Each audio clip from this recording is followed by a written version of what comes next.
Сайн байцгаана уу та бүхэндээ үндэсний бичгээр эшиг 7 усыг хэрхэн бичгийг зааж өгье юу? Үгийн ихэнд ордог а.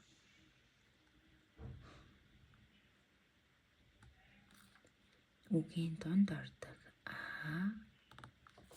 Үгийн адагт ордог а.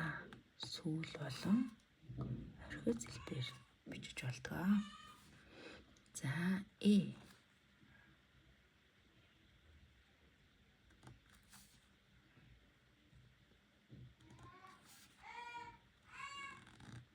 мөн үгийн адагт ордогыг сүүл болон орхиц хэлбэрээр бичдэг. Үгийн ихэнд ордог үгийн донд ордог үгийн адагт ордог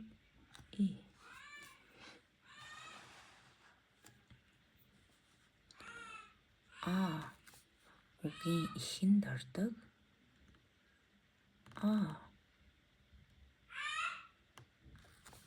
үгийн донд ордог үгийн адагт ордог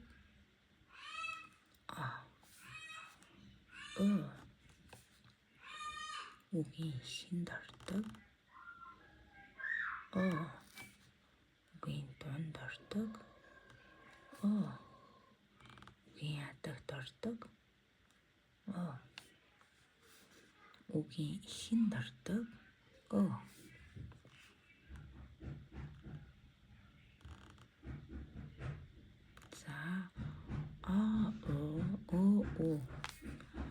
шилбэр ялгаатай.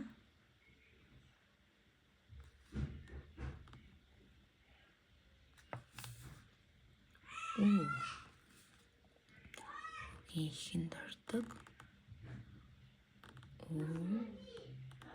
үгийн донд ордог үгийн адагт ордог